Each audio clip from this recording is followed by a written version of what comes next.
Hey folks, it's Wednesday, so you know what that means. Welcome to Dre's Take. This week I got a really interesting article in my email from Florida Realtors titled, Home Buyers Suddenly Calling the Shots. And then it asks the question, prepare for a buyer's market? In many areas of the US, it's already here. It goes on to state how 15% of contracts have been canceling on a monthly basis the past 3 months, and how buyers are actually asking for contingencies again, visiting homes multiple times before making offers and asking for seller concessions. But I want to make sure that we're not redefining what it means to be a buyer's market or a seller's market. The truth of the matter here is what we experienced as a seller's market over the past couple years was so dramatic and extreme. Any return towards the center is likely to be seen as a complete and total shift. And don't get me wrong, I don't mean to burst anybody's bubble. There's definitely a shift happening, but it is not as dramatic as one would assume from reading a headline like this. A buyer's market is 5, 6, or more months worth of inventory, incredible increase in expired listings, entry-level price point homes that would normally sell relatively quickly, expiring en masse, or sitting on the market for 180 days, 6 months, a year, buyers being able to come in and beat desperate sellers up to the tune of 10 or 20% off of their list or asking price and actually being able to get it along with all of the bells and whistle contingencies.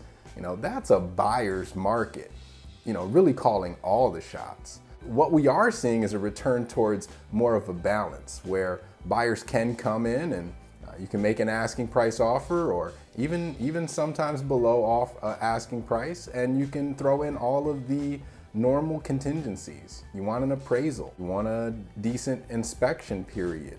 Maybe you need some money towards closing costs, or right now what's really important is using some money from the seller to buy down the interest rate so that the debt to income ratio works out and the payments work out to actually get the financing approved. Those are all incredibly normal contingencies, even in a hot seller's market, which we're technically still in, at least in my area, at least in Central Florida. If your home's priced appropriately, you're gonna sell within 60 days. You're actually more likely to sell within about 30 days if you're really working with a professional and strategically priced professional photography, 3D tours, all the good stuff there. This is the type of market where we really get to show our stuff, and it makes me happy that things are kind of settling back here. But this is balance. This is, and not even total balance yet, but this is normal. That means that our housing market is actually getting back to a healthy space. Listen, there's always gonna be an excuse. Last year, interest rates were 3% and everybody wanted to buy, but nobody could because there were 20 other offers coming in within 10 minutes. So everybody said, might as well throw up my hands and call it a day. I can't compete unless you're a cash buyer. Well, this year it's, interest rates are too high and the payment's gonna be too high unless you are a cash buyer and don't have to finance, can't buy anything, let me throw up my hands again. There's always gonna be an excuse. The truth of the matter is buying real estate is about asset acquisition. And like any high dollar asset acquisition, you gotta think long term. What we're looking at here is gaining control over a tangible asset that over the long term is likely to rise in value and simultaneously fix your living expenses to hedge against inflation. That's what we're talking about doing here over the course of 5 or 10 or more years.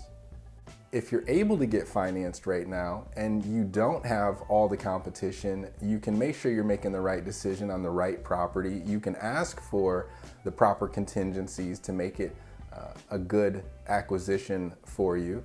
And if rates drop later, I know I sound like a broken record saying this, but if rates drop later, then you can refinance to lower your payment. If not, you're gonna be happy that you acquired the asset when you did at the rate that you did, as opposed to, they run up to 8 or 9% and then you're really priced out of the game.